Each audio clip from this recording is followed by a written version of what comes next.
அது தாயெல்லாம் கிடையாது, பேயின்னு கூட சொல்லாதீங்க, டெவில் கூட இந்த வேலையை செய்யாது. மேலே எடுத்து அந்த பையன் மேலே வரக்குள்ள மயக்கம் வந்துருச்சு அவனுக்கு. கவனிச்சிங்களா அந்த வீடியோவை? அவன் பக்கத்துலேயே ஒரு பொம்பளை நிற்கிது, ரெண்டு தூக்கி தான் இல்லை உள்ளே போடுறாங்க அவன்.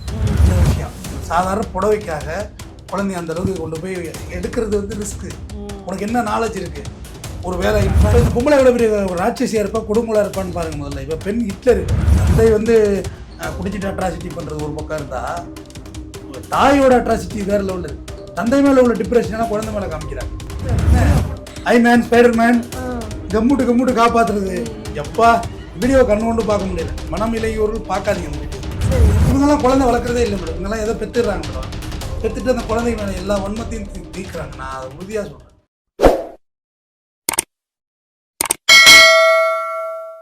Welcome to the show sir. வணக்கம் சார். இதெல்லாம் பேசலாமா அப்படின்னு கேட்பாங்க சில பேர். ஆனால் இதெல்லாம் பேசி தான் ஆக வேண்டிய கட்டாயத்தில் இருக்கும். என்ன ஒரு விஷயம் அப்படின்னா, சமூகத்தில் என்னென்னமோ நடக்குது. ஆனால் இந்த மாதிரி விஷயங்கள்லாம் என்ன மூளைக்கிட்டு பண்ணிட்டாங்களா இல்லை தெரிஞ்சுதான் பண்ணுறாங்களாங்கிற மாதிரி நம்மளை வந்து பொங்க வைக்குது. என்ன அப்படின்னு பார்த்தீங்கன்னா, ஹரியானா மாநிலத்தில் ஒரு தாய் வந்து புடவை கீழே விழுந்துருச்சு. அதாவது 10வது மாடியில் இருக்கிறாங்க. அவங்க 10வது மாடியிலிருந்து 9வது மாடிக்கு ஒரு பையனை வந்து தான் பெத்த பையனை வந்து புடவை எடுக்கிறதுக்கு அனுப்பிச்சிருக்காங்க. அது எப்படின்னா ஸ்பைடர்மேன் ரேஞ்சுக்கு அனுப்பிச்சு விட்டுருக்காங்க சார். அந்த வீடியோ நீங்க கண்டிப்பா பார்த்திருப்பீங்க. இதெல்லாம் ஒரு நியூஸான்னு கேட்டீங்கன்னா கண்டிப்பா அதெல்லாம் பேசிதான் சார் ஆக வேண்டிய கட்டாயத்துல இருக்கும். ஸோ நீங்க அதை பார்த்துட்டு என்ன சார் சொல்ல விரும்புறீங்க? இல்லை, இந்த உள்ளூர் காவல்துறை உடனே அவங்கள வழக்கு பதிவு பண்ணணும். அதுக்கான எலிஜிபிலிட்டியான கேஸ் தான் அது. ஏன்னா ஒரு மைனர் பையனை வந்து நீங்கள் அந்த மாதிரி சாகசம்லாம் செய்ய வச்சது ரொம்ப பெரிய தப்பு. என்ன சொல்லப்போனா, இன்ஃபேக்ட் அது விழுந்தது ஒரு புடவை 500 இருக்குமா, 1000 இருக்குமா, 2000 இருக்குமா, அது 10வது மாடியில் குடியிருக்கிறன்னு எவ்வளோ பெரிய ரேஞ்சில் உள்ள குடும்பத்தில் உள்ள இருப்பா. அது எடுக்காட்டி தான் 9ஆம் மாடியில் உள்ளவங்க எடுத்துக்கிட்டா எடுத்து கொடுக்க போகிறாங்க. அவ்வளோ என்ன உனக்கு சாகசம்?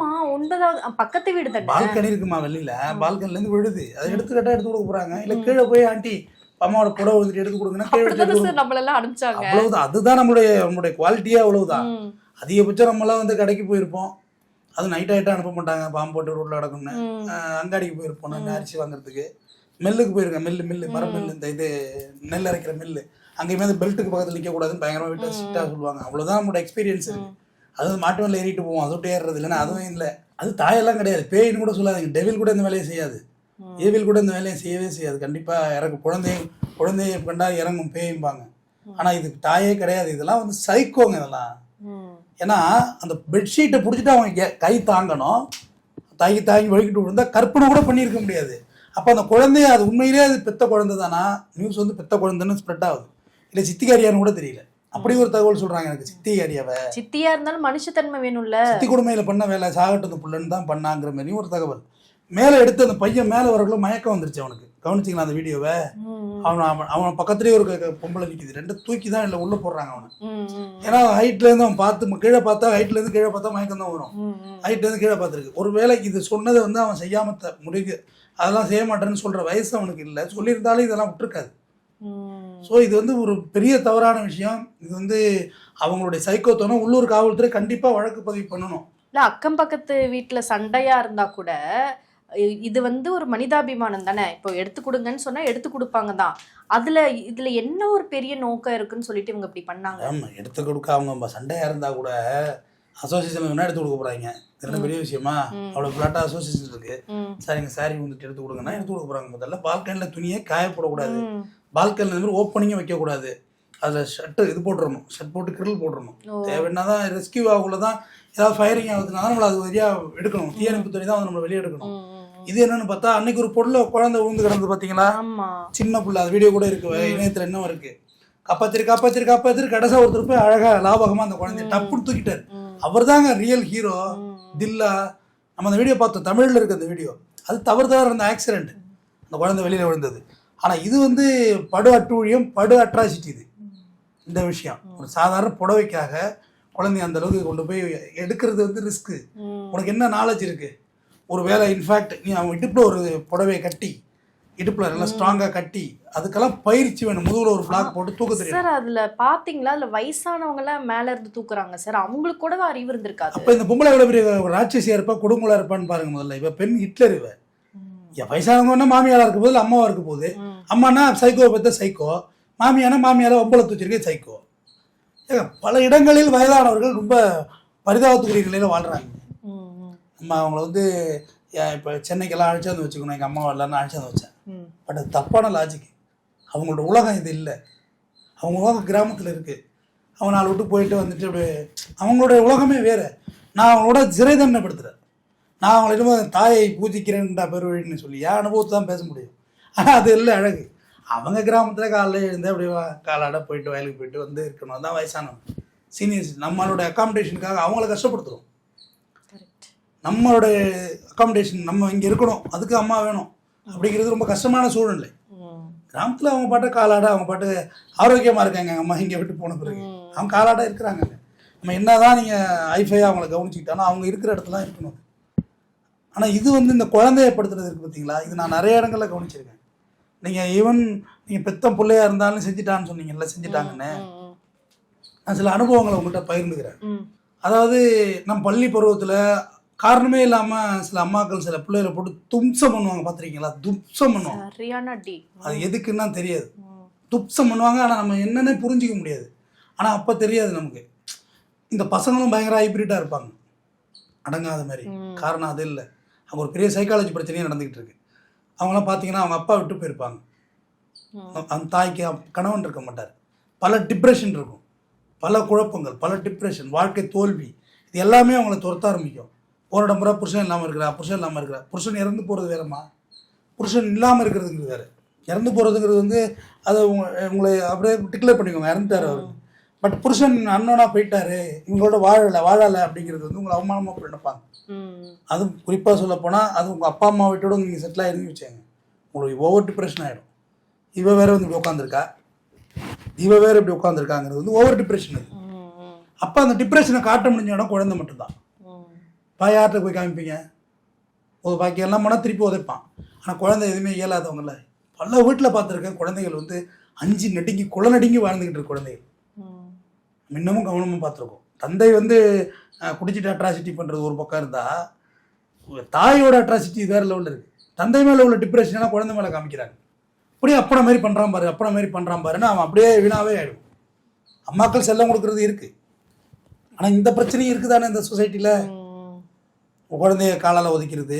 ஆனால் அன்றைக்கி கூட ஒரு லேடி அரெஸ்ட் பண்ணாங்களம்மா, குழந்தைக்கு வந்து காலால் தூக்கி போட்டு உதைக்குது, பெட்டில் போட்டு அடிக்குது, கைது பண்ணாங்க. காரணம் அவங்க அப்பா வந்து விட்டு போயிருக்காரு.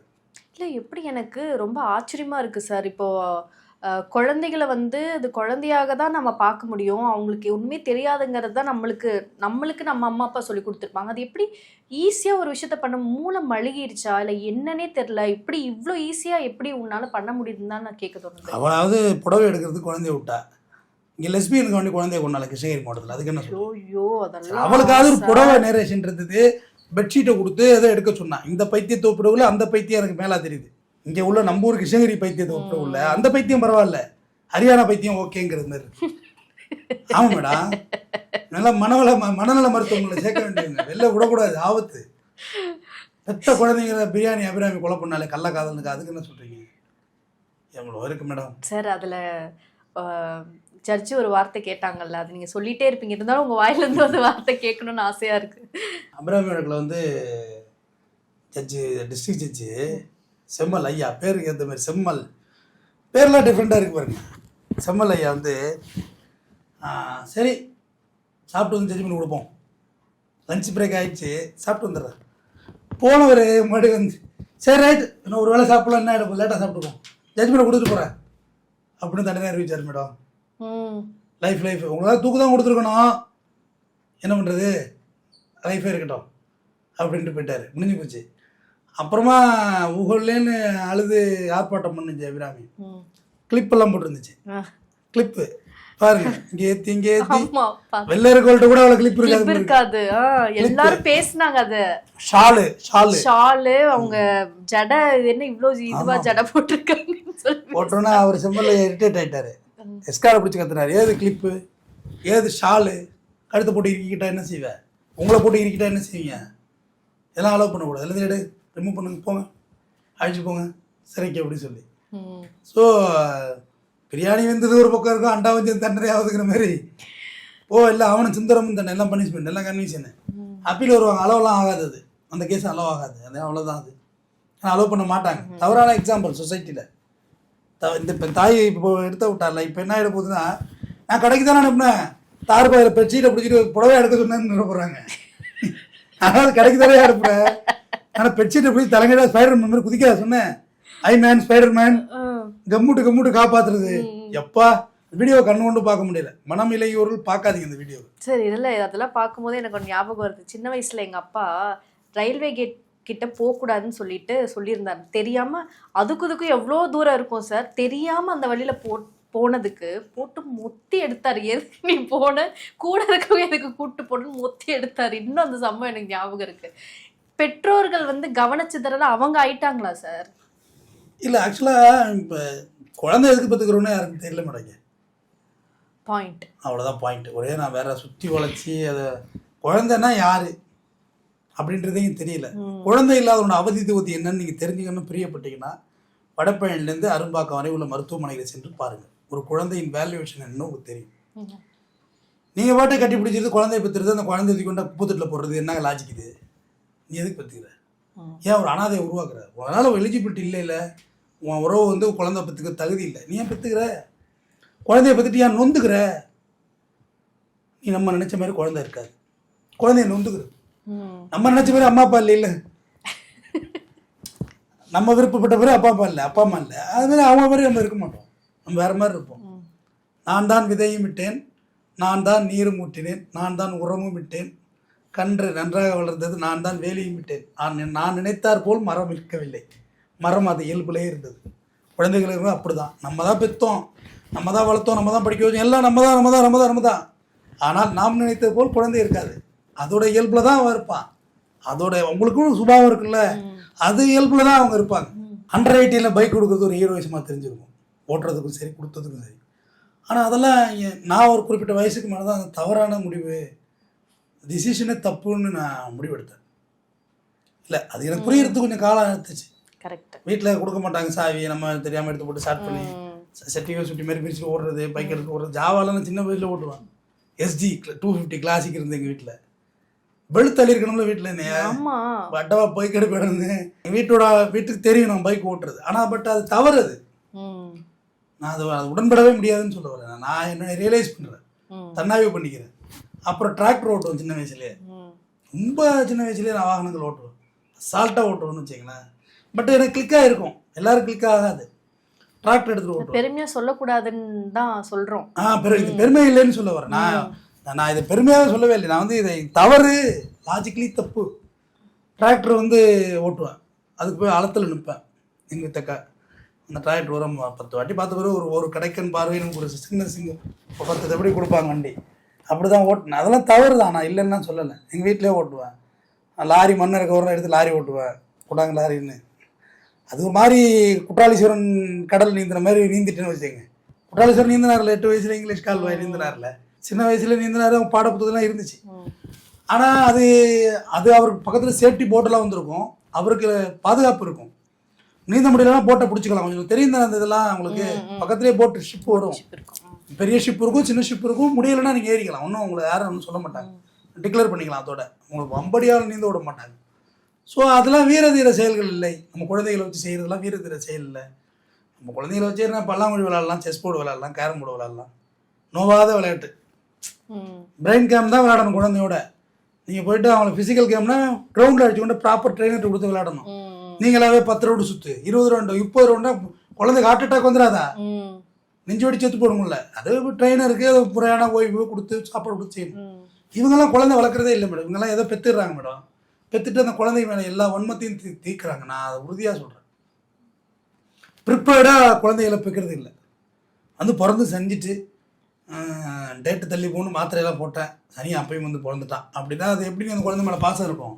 குழந்தையை கலைக்கிறதுக்கான எல்லா முயற்சிகளையும் நீ மேற்கொண்ட பிறகு இந்த குழந்தை பிறந்து விட்டதுங்கிறது ஒரு ஆத்திரமாகவே இருக்குது. அப்போ அது எப்படி சரியாக வரும்? குழந்தை பற்றி விருப்பம் பெற்றுக்காதீங்க. நிறைய ஆப்ஷன்லாம் இருக்குது. இப்போ விஞ்ஞானம் வளர்ந்துட்டு, மருத்துவ விஞ்ஞானம் அருமையாக இருக்குது, நிறைய ஆப்ஷன் இருக்குது. பெற்றுக்காமல் இருக்கலாம். அதை எடுத்துட்டு பெற்றுட்டு அந்த பிள்ளைய வேண்டாம் இருக்கு, பிள்ளை பெற்று காண்டாமருன்னு போய் வச்சா எப்படி? போர்வையில் இறங்க விட்றான், தலைகாய தூங்க விட்றான்னு, தலைகாயத்தை ஸ்லிப்பாக இருந்தால் அது என்னங்க நினைமை? அதுதான் ஏன் அனுபவத்தையும் சொன்னேன். நான் சின்ன பிள்ளை ஜாவா ஆச்சு, கிளாசிக்கெல்லாம் ஓட்டினேன். எல்லாம் அது ஒரு காலகட்டம், வாகனங்கள் குறைவாக இருந்தது. அப்போ இவ்வளோ அஃபென்ஸ் எல்லாம் கிடையாது. இப்போ இன்றைக்கி தான் அப்பா அம்மா ஒதுக்கி ரிமாண்ட் பண்ணிடுவாங்க. அன்றைக்கி அது அஃபென்ஸ் எல்லாம் வரல, அது ரேட்டிங்ஸ்குள்ளே வரல. ஸோ அது தவறுன்னு தான் நான் டிக்ளேர் பண்ணுறேன்னு. இப்போ என் பசங்க இருக்காங்க, உண்மையிலே சொல்கிறேன். அதே ஜாவா புது வண்டியாக இருக்குது பென்ட்ட, அம்மா ஒரு ரவுண்டு ஒரு கொஞ்சோண்டு கொடுங்க அப்படின்னு தொலைச்சி எடுத்துருவேன். தொலைச்சி எடுத்துருவேன். 18 வயசு ஆகட்டும், முறையான டிரைவிங் ஸ்கூலில் போய் டிரைவிங் கற்றுக்க, 4 வீலர் வாங்கி தரேன், கார் வாங்கி தரேன், பத்திரமா போயிட்டு வா. 2 வீலர் நாட் அலவுடு. 2 வீலர் வந்து அவ்வளோ ஈஸியாக கிடையாது, ரொம்ப டேஞ்சரான கேம். நான் நீ பார்க்குறேன், ஒரு டுக்கு பைக் வாங்கி டியூக் வாங்கி இப்படி இது எடுக்கிறாங்க, ஷால் எடுத்துட்டு அம்மாவும் பிள்ளையும் ரீல்ஸ் போடுறாங்க. 10வது நாள் புள்ள பரலோகம் போயிட்டாமா ஆக்சிடென்ட்ல, மேம்பால் ஆக்சிடென்ட்ல, ஃப்ளைஓவர் ஆக்சிடென்ட்ல. அப்போ நம்ம வாங்கி கொடுக்குறது வெடிகுண்டை வாங்கி கொடுக்குறோம். விபத்து வெடிகுண்டது, மனித வெடிகுண்டா மாத்திரம் பிள்ளைங்களை. அதெல்லாம் பைக்கெல்லாம் வாங்கி கொடுக்கக்கூடாது. அழுகிறான், கட்டறா 2 நாளைக்கு சோறு தண்ணி இல்லைன்னா கட்ட, சோறு இல்லாமல் செத்துப்போ, ஹாஸ்பிட்டல் கொண்டு செலிங் போட்டு ஒன்று காப்பாற்றிக்கிறேன். பைக்கு வாங்கி கொடுக்க முடியாது. அதை நம்ம உறுதியாக இருக்கணும். குழந்தைகளுக்கு அதெல்லாம் செய்யாதீங்க. இன்னைக்கு இருக்க பேரண்ட்ஸ் ரொம்ப வன்மையாக கண்டிக்கிற வகையில தான் சார் இருக்காங்க. ஏன்னா நம்ம பேரண்ட்ஸ், நான் திரும்ப அதான் சொல்கிறேன், 90s கிட்ஸை வளர்க்கும் போது என்ன சொன்னால், செட்டில் ஆகணும், நாங்கள் தான் ஆகல, நீயாவது ஆயிடு அப்படின்னு தான் சொல்லி வந்தேன். இப்போ இருக்கிற பேரண்ட்ஸ் வந்து அவங்க செட்டில் ஆகிட்டு அவங்களுக்கு நம்ம பசங்களுக்கு எல்லாமே கொடுக்கணுங்கிறது பேர் வழியில் எல்லாமே வாங்கி கொடுக்குறாங்க. அதாவது நம்ம பெப்பர் மிட்டாய்க்கு அல்லாடணும்னா நம்ம பிள்ளைங்களுக்கு வாங்கி 5 ஸ்டாராக கொடுத்தா சுகர் வந்துடாதா? நம்ம என்ன நினைக்கிறோம், நம்ம நானுமே அந்த குரூப் தான். நானுமே நான் செய்யாததெல்லாம் என் பிள்ளைகளுக்கு செஞ்சு பார்க்கணும், எனக்கு கிடைக்காத செய்ய வைக்கணும். தவறான தப்பு. நான் அதான் சொல்லி, நான் ரொம்ப ஸ்ட்ரிக்டாக இருப்பேன் அந்த விஷயத்துல எல்லாம். உனக்கு என்ன தேவை, படிக்கிறது தான் வேணும் வாங்கிக்க, ஜாமெட்ரி பாக்ஸ் வேணுமா வாங்கிக்க, ஒன்றுக்கு 10 வெரைட்டியாக வச்சுக்க, ஒன்றும் தப்பு கிடையாது. ஆசைப்படுற 4 வெரைட்டியாக வச்சுக்க, ஒரு நாளைக்கு ஒன்று எடுத்துகிட்டு என்ன இருக்குது இப்போ, புத்தகம் வாங்கிக்க, டிம்மி வாங்கிக்க, கலர் பேனா வாங்கிக்க, என்ன வேணுமோ படிப்பு சொந்தம் வாங்கிக்க, ட்ரெஸ் வச்சுக்கிட்டே ஷூ வச்சுட்டே போதும். மற்ற இந்த தேவையில்லாம் அலப்பறை கூட்டுறது, இந்த இது பண்ணுறதெல்லாம் ஆகாது, அது அனாவசியம். நாளைக்கு இது எல்லாமே இந்த செல்வம் இல்லாமல் போயிட்டுன்னா நீ என்ன செய்வேன்? கண்டிப்பாக முதல் விஷயம் அது தெரிஞ்சுக்கணும். நம்மளே இல்லாமல் போயிடுறோம், செல்வம் இல்லாமல் போயிடுது, எல்லாம் இயற்கை தானே இங்கே. அப்போ என்ன ஆகும், பிள்ளைங்க நிலமை வசதியாக வளர்ந்துருப்பான். இப்போ நம்மளால வந்து கரெக்டாக இருக்க முடியாது. நம்ம எல்லாத்துக்கும் பட்டு வந்தோம். அந்த காலகட்டம் இப்படி இல்லை. சினிமாவெல்லாம் இப்போ தேட்டருக்கு எதுவுமே ஈஸியாக கிடச்சி, எதுவுமே ஈஸியாக இல்லை. டிவியே இல்லை மேடம். 10வது படிக்கலாம் எங்கள் வீட்டில் வாங்கணும், டிவியே இல்லை. பஞ்சாயத்து போட்டு டிவி தான் பார்க்குறது, உட்காந்து இந்த ஒளியும் வயலும் ஓழும் எது போனாலும் பார்க்குறது, ஹிந்திலேயே ஓடிட்டு உட்காந்து பார்ப்போம். காரணம் வேறு எது, இப்போ டைம் பாஸ் கிடையாது, பயலோட விளையாடுறது, அதான் டைம் பாஸ். அதுலேயும் அந்த பேரண்ட்ஸுக்கும் இந்த பேரண்ட்ஸ் சண்டையாக இருந்தால் நம்ம விளையாட போக முடியாது. கிரவுண்டில் வந்து அட்டி தூக்கிட்டு வருவாங்க தெரியுமா, அம்மா அட்டி தெரிச்சு ஓடுறது, இந்த பக்கம் நுழைஞ்சா அந்த பக்கமாக எஸ்கேப் ஆகுறதுல அட்டி கிரவுண்ட்லேருந்து நடக்கும். சார் நான்லாம் நினச்சிருக்கேன், எங்கள் அம்மா பிடிக்கவே பிடிக்காது, ஏன்னா அடி பிச்சு எடுத்துருவாங்கன்ட்டு. ஆனால் இப்போ நான் ரியலைஸ் பண்ணுறேன், அதை அந்த அடிலாம் இல்லைன்னா இன்னைக்கு நம்ம இந்த அளவுக்கு அவங்க எதுக்காக அடிச்சாங்கன்னு பார்க்கணும். காலையில் கிரவுண்டுக்கு 10 மணிக்கு போயிருப்போம், இட்லி சாப்பிட்டுட்டு மத்தியானம் சாப்பாட்டுக்கு வரலன்னா ஃபுல்லாக சாப்பிடல, வந்தியா எப்போ வந்தா அடிச்சுட்டே வீட்டுக்கு. எல்லாரும் பேரண்ட்ஸும் வருவாங்க கும்போட, தர ஓடினா அடிப்பேன், நின்று மரியாதையான அடிச்சுட்டு போவாங்க. கொண்டு போய் குளியாட்டி சாப்பாடு தான் கொடுப்பாங்க, வேற ஒன்றும் செய்ய மாட்டாங்க. எனக்கு தெரிஞ்ச அப்போல எனக்கு 1 முறை தான் அடிச்சிருக்காரு, 2 முறை அடிச்சிருக்காரு. பெரியவனாய் ஒன்று இந்த பிள்ளைல எங்கள் அக்கா பழத்துட்டு அடிச்சிருக்காரு, அவ்வளோதான். பெருசாக அவ்வளோ கண்டிக்கலை. எங்கள் அம்மா வந்து அடிப்பாங்க, காதை திருவி கன்னத்தை திருவி எடுத்துருவாங்க. சொல்கிறேன், உதாரணம் சொல்கிறேன். எங்கள் அம்மாலாம் எங்கள் அக்காவெல்லாம் பயங்கரமாக ஸ்ட்ரிக்ட் பண்ணுவாங்க. அது அப்போ அவங்களுக்கு தவறாக தெரிஞ்சிருக்கும், ஆனால் அது உண்மையும் அதுதானே. அப்புறம் அவங்கவுங்க மேரேஜ் ஆகி செட்டில் ஆகிட்டாங்க, நம்மளும் ஒரு வழியாக உடையாந்துட்டோம், இதான் கரப்புரண்டு உடையாந்துட்டோம்ல. அப்போ அந்த கண்டிப்பு இல்லைன்னா தப்பாகிடும். கண்டிப்பு அவசியம், அன்பு ஆளாக்கும், செல்லம் வந்து வீணாக்கிடும் பிள்ளைங்களை. பிள்ளைங்களை வளர்க்குறதே ஒரு பெரிய கலை. ஆனால் பிள்ளைங்களை தார்பாய் விட்டு இறங்க விடுறது, இப்படி ஒரு போர்வை விட்டு இறங்க விடுறது, பெட்ஷீட் விட்டு இறங்க விடுறது. நான் என்ன சொல்கிறேன், 2 காலில் கயத்தை கட்டி தலைங்களாக இறக்கிருக்கலாம். காலில் கயத்தை கட்டி இறுக்கி கட்டி டை போட்டு கட்டி இப்படி கட்டி இறங்கடா தலைங்கடா, இன்னும் ஒரு 10 ரீல்ஸ் கூட வரும், தூக்குடா பிடிச்சின்னு தூக்கியிருக்கான். வைத்தியம் கிடையாது. என்ன இந்த கட்டிகள் இருந்தால் புருஷன்லாம் என்ன கட்டிகள் இருக்கானு தெரியல, இருக்கானா இல்லையானு தெரியல. சுவிட்ச் ஆஃப் பண்ணியிருக்கும் போது விஷத்தை கொடுத்து சுவிட்ச் ஆஃப் பண்ணிங்கன்னு வச்சுக்க, இன்னும் ஓவராக பேசிக்கிட்டு இருக்கான். இந்தா போடு பாயசனை, ஒரு பாயசம் போட சுவிட்ச் ஆஃப் பண்ணியிருக்க போகிறான். பார்த்து இருந்தாலும் ஜாக்கிரதையா இருக்கு. இதெல்லாம் வாழ முடியாதுங்க. டாக்ஸிக் மாதிரி இருந்தால் எப்படிங்க வாழ்றது? அதாவது அன்னைக்கு ஒருத்தர் பேசுகிறார், இந்த இதை இறுதியாக முடிச்சிடறேன், நான் தமிழ்நாட்டோட முடிப்போம். ஹரியானாவுக்கு நமக்கு ஒரு பெரிய ஒற்றுமை இருக்குது, அது ஒரு விஷயம். திருமணம் தாண்டியவரோட வந்து தமிழ்நாடு ஃபஸ்ட்டு இந்தியாவில், 2வது ஹரியானா. ஆமாம், 2வது மத்திய டெல்லி, 3வது ஹரியானா, 3 இடத்துக்குள்ளே இருக்குது. சரி விட்டு தெல்லுங்க. நீ நான் டாக்ஸ் கூட பேசுகிறாங்க, அவங்க லைன்மேன் ஒயரிங் லைன்மேன் லைனில் கை வச்சுட்டு இருப்பேன். சார் வீட்டுக்கு வர்றியா இல்லையா, உன் பிள்ளை வந்து ஆகி போயிருக்கு, வந்து எடுக்கிறியா இல்லையா, அப்படின்னு கேட்பாராம். பார்த்தீங்களா, அது ரொம்ப வலி நிறைந்த வார்த்தைகள் இருந்தால் அதாவது பதிலே பேச முடியல. நேராக வந்து பார்ப்பானா குழந்தை ஆயெல்லாம் போய் பெரட்டி கட்டி கிடக்குமா, இவங்க என்ன பண்ணுவாங்க, ரீல்ஸ் பார்த்துட்டு இருப்பாங்க. அப்போ இது என்ன வன்முறை? இது வன்முறைங்கிறது உங்களை அடித்தாதான் வன்முறையா மேடம்? நீங்கள் ஒரு காலத்தில் பெண்கள் அடிமையாக இருந்தாங்க, இந்த வேற வெங்காயம் அதெல்லாம் எப்பயோ ஒரு, இப்போ இவன் வன்மையாட்டான். நானும் ஒரு பதிவு பார்த்தேன் சார், இன்னைக்கு காலையில பார்த்தேன். லக்ஷ்மி ராமகிருஷ்ணன் மேம்க்கு ஃபோன் பண்ணி ஹஸ்பண்ட் உங்கள் ஒய்ஃப் இங்கே வந்திருக்காங்கங்க அப்படின்னா, என்னது இங்கே வந்திருக்காங்களா, ஏன் மேடம் அங்கெல்லாம் வந்தாங்க, அவங்க ரேஷன் கடைக்கு போகிறேன்னு சொல்லிட்டு வந்தா, அங்கே பருப்பு வாங்க வரலையா அப்போ அப்படின்னு சொல்லிட்டு கேட்டார். கேட்டுட்டு இல்லைங்க உங்கள் மேலே இது கம்ப்ளைண்ட் பண்ணுறாரு அப்படின்னா, கூட எங்கள் அப்பா வந்திருப்பாரு, அவரை பாருங்க ஓனா மாதிரி இருப்பாரு அப்படின்னு சொல்லிட்டு என்னங்க பிரச்சனைன்னு சொல்லிட்டு அவங்க கேட்கறதுக்கு சொல்றாங்க, மேடம் எப்போ பார்த்தாலும் ரீல்ஸ் பண்ணிட்டு இருக்கா மேடம், வீட்டில் சமைக்கிறதே கிடையாது, டிவியை பார்த்துக்கிட்டு ரீல்ஸை பார்த்துட்டு இருக்கா, இதற்கெல்லாம் உங்ககிட்ட வந்தா ஐயோ சொல்லி முடிச்சிருவீங்களே, நீங்க வேற சொல்லி முடிச்சு விட்டு போய் ஏதாவது பேசி புத்தி சொல்லி அனுப்பிச்சுடுங்க மேடம், இதுக்கெல்லாம் அங்கே வரலாமா, அது புருஷ பொண்டாட்டி சண்டை, ரொம்ப கேஷுவலா பேசியிருப்பாரு சார். அது பட்டு எவ்வளவு வாங்கியிருக்கேன் இவங்கள்ட்ட வடிவில் சொல்லுவார்ல, பட்டு ஒரு பஞ்சாயத்து வந்தா சாராலும் வேட்டியை கட்டிட்டு எப்படின்னே இவங்கள்ட்ட எவ்வளவு வாங்கியிருக்கேன், இதை வச்சு நான் எம்எல்ஏ ஆயிடும்னு சொல்லுவார்ல. உண்மை அதுதான். இந்த அனுபவங்கள் வந்து நம்ம அது எப்படி சொல்றது, இவங்களை டாலரேட்டே பண்ண முடியாத லெவலில் இவங்க பண்ணுறாங்க. இப்படியெல்லாம் பண்ணாதான் இந்த சொசைட்டி சர்வேங்கிற ஃபீலிங்ஸ் அவங்களுக்கு வந்துருக்கு. நம்மளை வந்து அடிமைப்படுத்துறாங்க. எப்போ அடிமைப்படுத்துறாங்க? எனக்கு தெரிஞ்சதுலேருந்து அப்படியெல்லாம் ஒன்றும் இல்லையே. நான் எதையுமே பார்த்து வளர்ந்துடாதவன், எனக்கு இந்த எதுவுமே தெரியல. இது எல்லாமே இந்த அடிமைத்தனம் அதெல்லாம் சொல்கிறாங்க, நானும் புத்தகத்தில் பார்த்துருக்குறேன். மற்றபடி கண்ணெதிர நம்ம எதையும் பார்த்து வளரலை. எல்லாம் அவங்களுக்கான தப்பு சேர்த்துட்டு தான் செய்வாங்க. நீங்கள் உப்பள்ளி சாம்பாரில் போட்டு தான் கோவம் வரத்தாங்க செய்யும். பசியோடு வந்து வேலைக்கு போட்டு வரவனுக்கு பசிக்கும். நீங்கள் அப்போ உட்காந்து டிவி பார்த்துட்டு தான் எரிச்ச வருமா வராது. பொதுவாக சொல்லுது. இப்போ வீட்டுக்குள்ளே வர்றோம், நான் இருக்கேன், இப்போ நம்ம கார் சவுண்டு கரெக்டாக தெரியும், ஃப்ளாட்ஸில் இல்லை பைக் சவுண்டு தெரியும். கரெக்டாக நம்ம வீட்டில் போனோன்னா டிவி எல்லாம் பார்த்தீங்கன்னா சவுண்டு குறையும், கார்ட்டூன்லேருந்து மாறி நியூஸ் ட்ரை பண்ணிகிட்டு இருப்பாங்க யூடியூப்பில். இல்லை நம்ம வீடியோ வச்சு குழுன்னு வைக்கலாம், நம்ம வீடியோ வைப்பாங்க. நான் போகணுன்னு சொல்லுவேன், இது வரைக்கும் என்ன பார்த்துட்டு அதை பாருங்கள். எதுக்கு என்ன நீ வில்லனா கிரியேட் பண்ணுற பிள்ளைங்க முன்னாடி? நான் என்ன வில்லை, நான் என்ன பண்ணிட்டேன்? வர்றேன், இங்கேருந்து குளிக்க போகிறேன், இட்லி விடுறத சாப்பிட போகிறேன், சாப்பிட்டு தூங்க போகிறேன், வேறு என்ன செய்ய போகிறேன்? நான் ஒன்றும் இல்லை. அப்போ அவங்களோட இயல்பு வாழ்க்கையை நம்மளை வச்சு டிஸ்டர்ப் ஆகிறதா அவங்க ஏன் நினைக்கணும்? அப்பா நீங்கள் நான் ஆஃபீஸ் போகல அப்படிங்கிற லெவலில் கொண்டு வந்துட்டாங்க. அப்போ போனால் டிவி பார்க்கலாம், சின்ன பசங்க தானே வேணாம், நம்ம வளர்த்த பிள்ளைங்களுக்கு என்ன இருக்குது? ஸோ இது தவறான விஷயம்னு சொல்ல வர. குழந்தைங்கள 2 பேரும் நம்ம அன்பாக தானே வளர்க்கணும். ஓம்புள்ள ஆகி போயிருக்கு வந்து எடுன்னா என்ன அர்த்தம்? அப்போ நீ எப்படி வந்துச்சு ஓம்புள்ள? அவர் என்ன வர வாங்கினாரா? நெத்திலேருந்து பார்த்தாரா, இப்படி பிள்ளை பார்த்தாரு அவர்? அதெல்லாம் தவறா. அப்படிலாம் வளர்க்கக்கூடாது. குழந்தைங்க மனநோய் ஆகிடாதம்னா. குழந்தைங்கள வாக்கரில் போடக்கூடாது. அதுவே ஒரு பெரிய உளவியல் சிக்கலை ஏற்படுத்துக்கிறாங்க மருத்துவர்கள். ஆமாம், வாக்கரில் போடுறது கம்பல்சரி நடக்க வைக்கிறது அந்த குழந்தைய. அது மாதிரி நடக்க வைக்கக்கூடாது. அதுவாக இயல்பாக இருந்து நடக்கும். ஓஷோ தான் சொல்லுவார், உங்கள் பிள்ளைகள் மீது நீங்கள் வன்முறை ஏன் திணிக்கிறீங்கன்னா நீங்கள் உங்கள் பிள்ளைகிட்ட எதிர்பார்க்குறீங்க. இயல்பாக இருங்க, புல்லு தானாக வளர்ற பேர் புல்ல தானாக வளர்ப்பார். நன்றி. நன்றி சார்.